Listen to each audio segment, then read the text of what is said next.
Olá, está começando mais um episódio do podcast On Revista Fevale. Meu nome é Letícia Flash e eu sou acadêmica de jornalismo da Universidade Fevale. Hoje nós estamos no Campus 1 para falar sobre o Dia Mundial do Teatro, comemorado no dia 27 de março. Quem está comigo é a coordenadora do projeto de extensão Movimento Teatral da Fevale e professora de artes visuais, Ângela Gonzaga. Seja muito bem-vinda. É um prazer estar aqui, principalmente para falar dessa coisa sensacional, maravilhosa, que é o teatro. Então, prof, para começar o nosso bate-papo, conta pra gente um pouco sobre a tua trajetória aqui na Fevale. Ah, meu Deus, é muito tempo, são 31 anos de Fevale. É engraçado porque eu me formei como profissional de teatro, realmente como atriz e diretora de teatro. E aí eu recebi um comunicado, um convite, para vir ministrar aula na Fevale, uma aula experimental, porque um professor havia saído. E eu vim. E, gente, eu nunca mais saí. E eu era só profissional realmente de espetáculo. E eu descobri a educação. E eu descobri a capacidade que o teatro tem de ajudar as pessoas quando ele é trabalhado em lugares assim como a universidade, né? Então, são 31 anos de profissão, são 31 anos de teatro na Fevale, o que me orgulha demais. E, professora, no dia 27 de março, então, é celebrado o Dia Mundial do Teatro. Então, qual a importância dessa data para valorizar essa forma de arte? Bem, quantas vezes já nos disseram que o teatro não tem mais serventia, que ele vai acabar assim, quando nasceu a televisão, o rádio também ia terminar e as coisas vão se modificando e vão se modernizando. O teatro é a primeira forma de expressão artística do ser humano. Ele não morre jamais porque ele faz uma crítica muito profunda, uma forma de repensar a realidade. E porque ele usa o material mais perfeito do mundo, que é o próprio ser humano. Ou seja, o ator é matéria-prima do teatro. Né? E agora a gente vê que nem o Wagner Moura, né, sendo indicado para melhor ator. Gente, vocês pensem comigo que esse cara, em Narcos, ele tinha 100 e tantos quilos. Que ele ofereceu o próprio corpo para essa transformação absurda, para experimentar um novo personagem.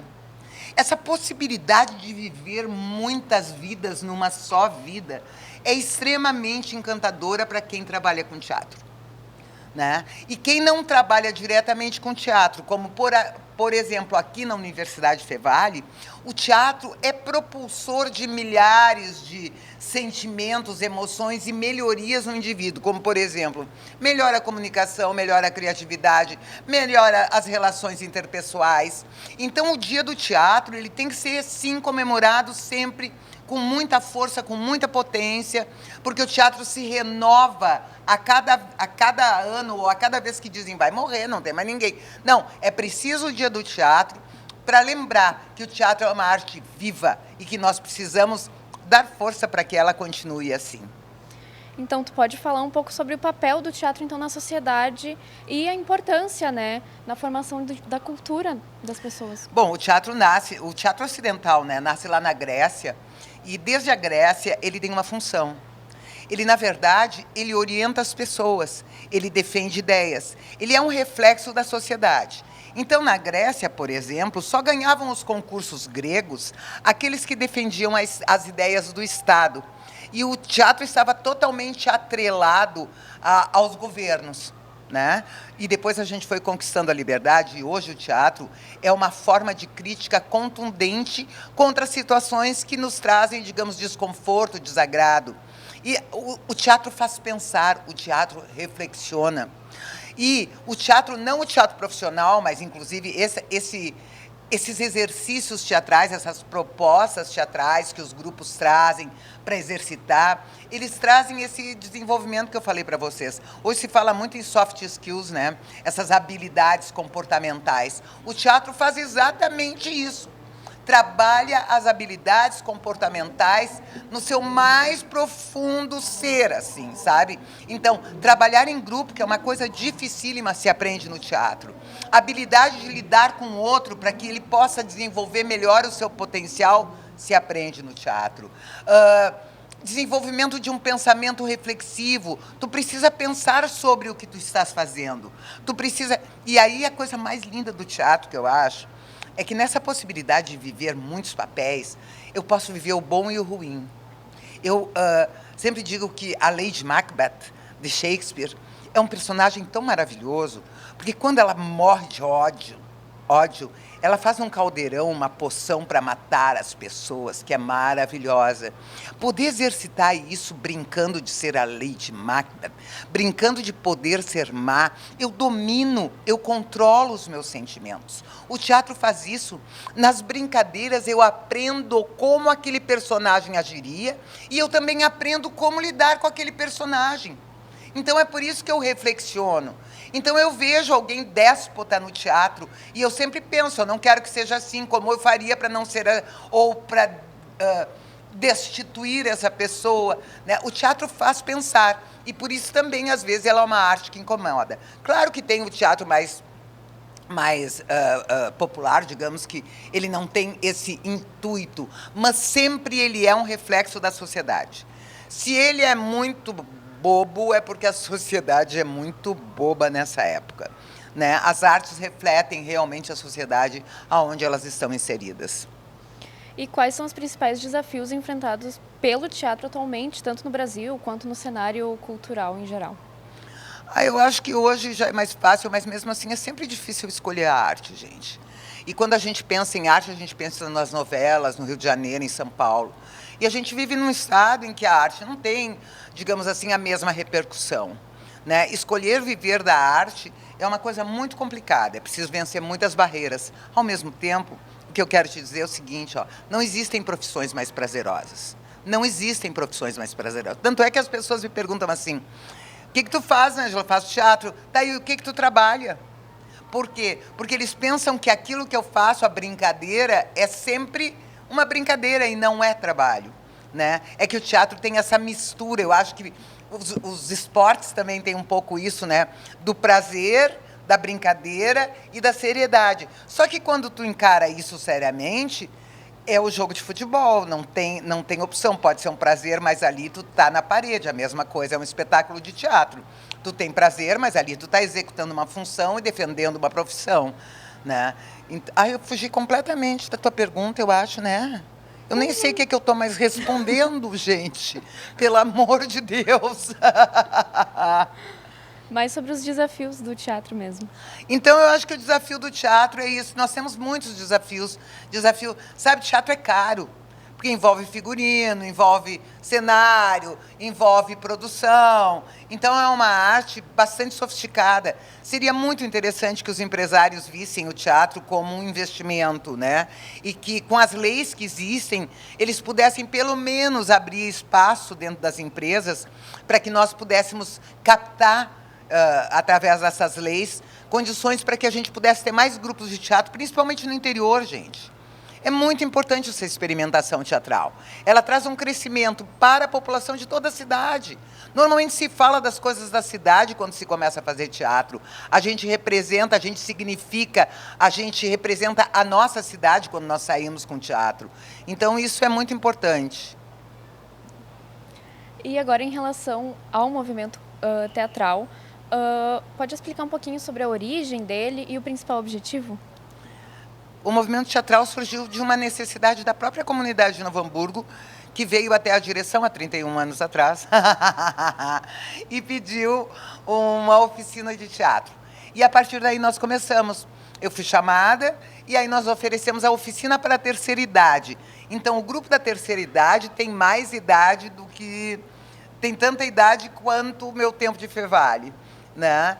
E esse grupo deu tantos frutos que nós abrimos, então, para uma oficina geral. E essa oficina ela tem justamente esse objetivo de desenvolver criatividade, soft skills, a relação interpessoal, essa habilidade de estar diante do outro e se mostrar, digamos, dignamente, saber um tipo de comportamento que vai te ajudar na exposição pessoal. E, de alguma forma, a universidade abraçou muito o movimento teatral e eu sou eternamente grata por isso e entendeu a importância desse exercício que é feito com muita gente. porque nós temos muitos alunos, nós não temos um grupo de teatro que faz espetáculos. A nossa oficina ela tem um outro objetivo, ela reúne pessoas, então eu tenho 30 pessoas, 40 pessoas numa oficina. O que diria, mas não dá para fazer teatro assim. Não, teatro profissional não é o lugar na universidade. Aqui nós fazemos exercícios de teatro para o desenvolvimento pessoal, né? Para essa, digamos assim, essa harmonia também do trabalho em grupo. E esse é o nosso objetivo, e eu acho que nós estamos aqui há 31 anos porque a gente atingiu esse objetivo, e eu adoro trabalhar no movimento teatral. Eu adoro o movimento teatral. É aquela sensação, eu estou trabalhando, sim, eu me esgoto, sim, mas eu tenho tanto prazer que aí as pessoas podem perguntar, mas e do que tu trabalha? Pois é, isso é trabalho. E o público-alvo, então, seria a comunidade em geral? A comunidade em geral, quem quiser vir, quem quiser ver, é aberto, né? E isso também eu acho que é uma característica muito rica da nossa universidade, sabe? Que não tem custo, né? É aberto à comunidade, ele não tem um tempo de duração, ela é uma oficina contínua, então tem gente que está há 10 anos aqui, e me pergunto, mas por que eles estão há 10 anos e eles não aprendem? Eles aprendem sim, e cada vez mais. E o que eles aprendem são as relações interpessoais. E aí, como eles permanecem aqui o tempo todo, isso vai ficando tão rico que eles não querem ir embora. E eu também nem quero que eles vão, entendeu? Então, a gente abre vagas todos os anos, mas são poucos os alunos que podem entrar, porque tem gente que permanece muito tempo na oficina. E como é que funciona a rotina dos encontros, os exercícios que tem? Segundas-feiras à tarde nós temos o trabalho com a terceira idade, que é um trabalho bastante atípico, é muito difícil. Aí nós trabalhamos a memória, nós trabalhamos a flexibilidade, que me parece a coisa mais difícil para se obter na terceira idade, sabe? Nós ficamos teimosos, né? Então, poder trabalhar a flexibilidade para que se saia daqui mais flexível é uma riqueza sem fim. E a oficina de quinta-feira à noite, que é aberta a todos os interessados, assim, dos 14 aos 60 anos, ela justamente trabalha improvisações em grupo, onde os grupos precisam resolver problemas através da improvisação teatral. Então, eles somam exercícios, eles somam o exercício de resolver problema, o exercício da apresentação, eles precisam resolver os conflitos que são apresentados, e isso gera, digamos assim, muito prazer e muita alegria na aula, sabe? E quais são as transformações e resultados que a senhora já percebeu nessas pessoas que estão participando aqui? E eu não saberia te dizer, pelo amor de Deus, eles entram uns e saem outros. Inclusive, eu até me apavoro. Eu tenho um menino que tem uma dificuldade, não vou dizer o nome dele, ele tem uma síndrome. Quando ele entrou, ele não falava. Não falava e vinha escoltado pela família. Com o tempo, ele passou a vir de Uber. E agora, gente, ele não para de falar. E eu preciso o tempo todo. E aí ele começou a ir no cinema sozinho. Ele começou a fazer atividades sozinho. Eu sei que isso parece uma tolice, mas é tão grande a mudança que aconteceu nesse menino, que é estupendo para a família. E as pessoas que vêm aqui, eu tenho certeza que elas saem mais donas do seu reconhecimento corporal, eles saem mais donos de si, mais seguros, digamos, de estar diante dos outros. E, principalmente, trabalham muito a criatividade, trabalham muito o bom humor e a experimentação, a experienciação, que é uma coisa deliciosa que a gente passa, sabe? Através dos exercícios, sempre improvisacionais, sempre jogos dramáticos. E agora, para a gente finalizar o nosso bate-papo diretamente para a câmera, qual recado a senhora gostaria de deixar para quem tem curiosidade de começar no teatro, que ainda está meio inseguro? Diretamente para a câmera. Eu quero dizer para vocês o seguinte, ó, quem faz teatro nunca mais vai ser a mesma pessoa. É transformador. Ele simplesmente muda até a forma da gente pensar, de andar, de se relacionar. Então, façam teatro. É a melhor das artes. É a mais primitiva. É a primeira. É a que mexe com todo ser humano. Professora, então, eu agradeço muito a tua participação aqui no Podcast On. Obrigada. Eu que agradeço. Muito obrigada. Muito teatro para vocês. Neste bloco do podcast Revista Fevale, conversamos sobre o Dia Mundial do Teatro com a coordenadora do projeto de extensão Movimento Teatral, Fevale, e professora de artes, Ângela Gonzaga. Agora é contigo, Ramon. Obrigado, Lê. E neste segundo bloco vamos conversar com o Vladimir Fagundes, que é integrante aqui do projeto Movimento Teatral. Obrigado por participar aqui, Vladimir. E para começar, como que tu veio parar no movimento teatral? Cara, isso é uma história louca e longa, então eu vou dar a parte do epílogo só. Eu comecei aqui em 2018, depois que eu me aposentei, e um dia eu estava trazendo o meu filho para fazer a cadeira aqui na Fevale, e como a minha esposa já tinha feito o teatro aqui em épocas anteriores, ela disse, olha, para ti não ficar perdendo tempo indo para casa e voltando, podia falar com a Ângela e começar a fazer teatro. A coisa começou com uma experiência boba e já se vão 8 anos. Muita bobagem? Não. Estou dizendo assim, ó, a desculpa para vir foi uma coisa boba e agora virou uma coisa muito séria. Eu, pelo menos, levo muito a sério. E como que tu adapta, além de ser um participante aqui do teatro, tu também ajuda bastante por aqui. Como que tu adapta fazer parte do movimento teatral à sua rotina? Bom, essa parte foi relativamente fácil, porque eu sou técnico. Eu sou técnico em eletrônica, técnico em informática, sou dublê de marceneiro, de eletricista, tudo que for técnico, é só me dar o manual que a coisa anda. E isso facilitou muito, porque como nós temos aqui, carecemos de tudo, de dinheiro, de material, de tudo mais, a gente tem que improvisar. Aquela história que eu costumo dizer, o MacGyver aprendeu comigo. Porque eu tenho que pegar as coisas que nós temos aqui e as que nós não temos para fazer um cenário, para fazer um adereço, para fazer aquilo que a gente precisa e que não tem condições de comprar ou de mandar fazer. Então, nessa parte eu fui fazendo, comecei fazendo um ônibus de tubo de PVC para a nossa primeira peça, depois a gente fez um cenário com candelabros e vitrais e coisa e tal, e a gente vai indo, a necessidade vai fazendo a gente criar as coisas. E, felizmente, o grupo entende essa necessidade, o grupo ajuda. Agora, recentemente, eu fui numa loja de uma colega e trouxe 5 caixas grandes, porque a gente precisa fazer umas malas, para fazer adereços, assim. Então, a gente usa papelão, cola quente, TNT, ou seja, tudo aquilo que as professoras usam no seu dia a dia na escolinha, a gente também usa aqui, porque é a maneira mais fácil, barata, da gente conseguir fazer cenário, fazer adereços.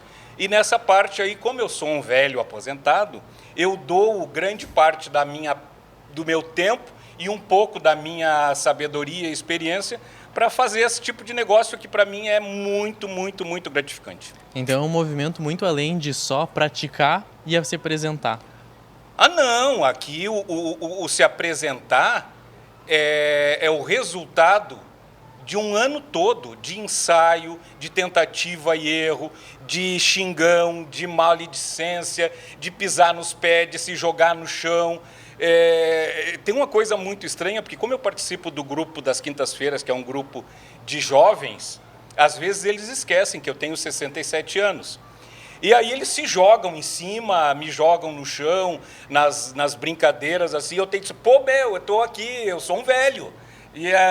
E essa coisa assim não passa na cabeça de que é todo mundo ao mesmo tempo agora, é muito divertido, as situações às vezes são hilárias, a gente pega aqui um chapéu, pega uma peruca, pega uma roupa qualquer aqui e vai lá para o centro do palco, o nosso linóleo, e literalmente a gente faz de tudo para passar vergonha.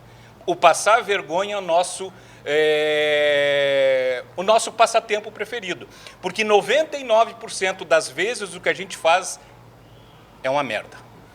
É uma merda e a professora grita, sai, isso é uma droga, sai daí, vamos começar de novo. E isso faz parte, ou seja, a gente acertar uma vez, nós temos que tentar 1000 vezes, e às vezes a gente não consegue. Às vezes o que a gente lembra é o que errou, né? A grande vantagem do teatro, e aí é que está, eu acho que toda a sabedoria, é que a única certeza que a gente tem é que vai dar errado. A gente vai errar, e depois da 1000ª, 90ª, 50ª vez, dá aquela faísca e não ficou tão ruim assim, porque acertar realmente é uma loteria. E ainda pensando dentro das aulas, quais atividades que tu gosta mais de fazer? Tu comentou sobre se jogar no chão com os mais novos. O que mais te chama a atenção? Olha, eu costumo dizer que a nossa coletividade aqui, ela é um conglomerado de pessoas das mais diversas idades, dos mais diversos lugares, das mais diversas orientações, tanto política, sexual, ideológica. E nós hoje temos aqui um grupo na parte das quintas-feiras de 38 pessoas. Nas segundas-feiras nós temos 18, 19, varia um pouco. E é um universo de personalidades que o simples fato de tu poder estar convivendo com essas pessoas, mais velhos, mais novos, de direita, de esquerda, religioso, não religioso, isso te enriquece de uma maneira que isso justifica plenamente tu vir para cá todas as quintas, tu vir para cá todas as segundas, e é uma bosta quando entra as férias. Porque tu perde o referencial. As tuas quintas-feiras já não existem mais, as tuas segundas-feiras tu já não encontra mais. Quando nós estávamos na pandemia, que foi aquela coisa horrorosa, durante 2 anos praticamente, nós fazíamos encontro todas as quintas-feiras virtualmente. E nós tivemos a possibilidade de fazer telenovela, festa de São João, festa de aniversário, cada um no seu cantinho, no seu quadradinho na tela, com a sua roupa. Nós montamos mini peças, brincadeiras, até debate político nós fizemos nas eleições de 2000 e não 22, sei qualquer coisa. Uhum. E eu me lembro que eu fazia uma coisa assim com a voz do Mickey, e eu era um cara muito esquerda, muito chato, era um horror. Mas a coisa funcionou, e aí nós tínhamos assim, a gente gravava aquilo, depois eu ia para a edição, ficava 3, 4 dias editando para levar para o grupo, depois botar no YouTube e tudo mais. E nesse meio tempo a gente aprende, e no teatro, a pessoa que disser que eu não vou fazer porque eu já sei tudo, manda aprender porque ele está errado, ele não sabe porcaria nenhuma. Porque no teatro a gente nunca aprende.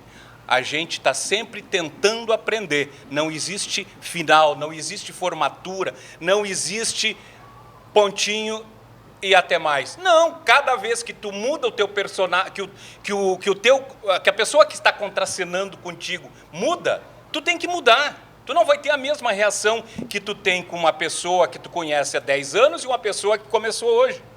E isso é muito importante. Nós temos que exercitar o respeito e a tolerância. 2 palavrinhas mágicas, que hoje 99% da população brasileira não sabe o que é. Respeito e tolerância. Respeitar o outro, dar ao outro o direito de existir do jeito que ele quer, e principalmente tolerância, porque tu não pode exigir que as pessoas te tolerem dentro das tuas loucuras e das tuas manias, se tu não for tolerante com os outros também. E no nosso meio, essas 2 palavras são indispensáveis. Respeito e tolerância. Sem essas 2 coisas, tu não entra, tu não evolui, tu não vai a lugar nenhum, em qualquer lugar, e no movimento teatral mais ainda.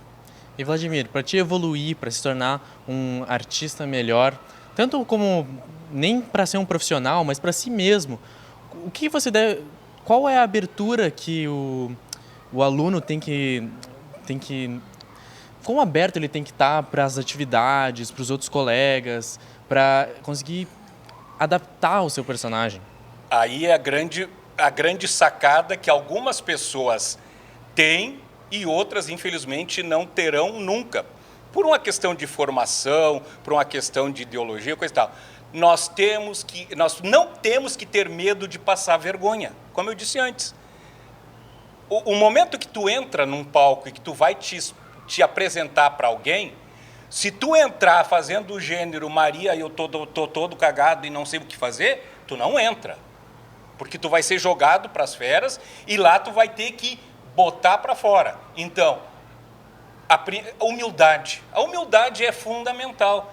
Ninguém pode chegar... Nós já tivemos pessoas aqui que vieram para a nossa oficina que já tinham vindo de outros lugares. Não duraram 2 semanas. Primeiro, porque o grupo joga para fora. Inconscientemente joga, porque a pessoa se acha. E se a pessoa começar se achando, ela vai ser jogada para o escanteio. Ela não vai conseguir entrar no grupo. E outra coisa muito importante, tem que ter a capacidade de entender, de aprender, de aceitar que se tu está começando agora, tem outras pessoas que já estão aqui há muito mais tempo e que também estão tentando aprender, que elas não sabem nada ou não sabem quase nada de tudo. E a gente que está chegando agora sabe muito menos ainda. Então, fazer parte dessa comunidade que nós temos aqui do Movimento Teatral Fevale, a primeira coisa que tem que ter bem claro é que se chegar de salto alto, a gurizada corta o salto e joga de cara no chão, porque não sobrevive. No nosso grupo da terceira idade, eu demorei mais ou menos 1 ano para ser aceito pelas meninas. Primeiro porque eu era o mais novo da turma. Na época que eu entrei, eu tinha 59, 60 anos, agora eu estou com 66, mais ou menos isso. E tinha meninas aqui que já estavam há 25 anos, eram fundadoras. Aí chega um guri de merda lá, na opinião delas, né? E já chega querendo... Porque eu comecei primeiro no geral. Aí, como nas apresentações que nós fizemos nos anos antes da pandemia, eu vi que a Ângela estava tendo muito trabalho com as meninas e que eu poderia dar uma mão, ajudar. Eu era mais novo e tudo mais. Nós tivemos a primeira aula, a minha primeira aula com o grupo Ousadia foi, foi em março de 2022. Na outra segunda-feira nós já não tivemos mais, nós já estávamos em isolamento. 21, né? Foi 21. Em março de 2021, nós tivemos uma aula de abertura, eu entrei no grupo e na segunda aula já não houve mais, porque entrou todo mundo em lockout, a pandemia entrou, e aí a gente só foi ter um reencontro 2 anos quase depois, e aí a gente já se conhecia mais e tudo mais, mas foi complicado iniciar com elas. Hoje eu estou super integrado com elas e elas comigo, mas não é fácil. Primeiro, se eu chegasse aqui de nariz em pé, eu ia beber água pelo nariz, como a gente costuma dizer, porque as gurias não são fáceis. Tem que ter coragem. E outra coisa importante, hoje não veio aqui o Arthurzinho, mas nesse grupo nosso da terceira idade, só tem 2 rapazes. O Arthur e eu. O resto são tudo meninas. Por vários motivos. Primeiro, porque os homens são caretas, morrem antes. Que a maioria das colegas aqui, grande parte é viúva, porque os maridos não se cuidam, não vão ao médico. Se as mulheres não carregar pelas orelhas, eles não vão. E eles morrem antes delas. Tanto é que nós temos aqui, nós tínhamos uma companheira nossa que hoje deve estar com 95 anos. Até 2 anos atrás ela estava aqui conosco. Ela só não está mais porque ela parou para poder cuidar do marido, que também é bem idoso, para vocês terem uma ideia. Então, hoje nós temos aqui meninas com 87, 85, e aí é o tipo de coisa que a experiência que elas trazem é importante, e nós temos que fazer parte disso aí e aceitar que a sabedoria dos mais velhos é sempre importante. Vladimir, eu estou chegando à conclusão de que é muito perigoso fazer parte do teatro já. Não, mas parece uma experiência muito boa. Então, como uma última pergunta, queria que tu contasse pra gente o que é fazer parte do movimento teatral da Fevale. Olha, rapaz, eu diria que eu não tenho uma ideia de como seria não fazer parte do movimento teatral da Fevale. Porque eu tenho 2 realidades bem definidas, antes e depois. Porque eu venho de 30 anos de movimento sindical, de bala, porrada e bomba, e aí eu entrei aqui, eu troquei uma turma de doido por outra de malucos. E hoje eu não consigo viver sem essa turma de malucos. São literalmente vitais para a minha sanidade mental. Muito bom, muito obrigado por conversar com a gente aqui. Dessa vez conversamos com um técnico de qualquer coisa, seja para interpretar, seja para consertar o ar-condicionado, seja para puxar as coxias, para tudo tu tá aqui, né? Olha, é o tipo de negócio, se tiver que ser feito, alguém vai ter que fazer. E se eu posso fazer, eu faço. Então, obrigado por participar do Podcast On. Neste bloco conversamos com o... Não é voluntário, quase falei errado. O participante do projeto Movimento Teatral da Universidade Fevale, Vladimir Fagundes. Obrigado novamente. Em off é bolsista voluntário, mas isso é transitório, até que o bolsista oficial seja escolhido. No banner vai ficar outra coisa, mas aqui a gente deixa como bolsista transitório voluntário. Muito obrigado pela oportunidade. E outra coisa, homens, não percam a oportunidade de botar a cara a tapa. E aqui no Movimento Teatral, tanto do grupo geral como do grupo da terceira idade, vocês terão essa oportunidade de passar ridículo e ainda serem aplaudidos por isso. Então, o Podcast On é uma produção dos acadêmicos de jornalismo da Universidade Fevale. Apontando a sua câmera para o QR Code que está aparecendo aqui na tela, você tem acesso aos nossos conteúdos no YouTube, Instagram e Spotify. A produção é das minhas colegas Liz Cardoso, Letícia Flash, Riquelme Pereira e eu, Ramon Ferreira. A técnica é de Rinaldo Silveira e Carlos Pereira, com as orientações do professor Marcos Santuário. Muito obrigado e até o próximo vídeo.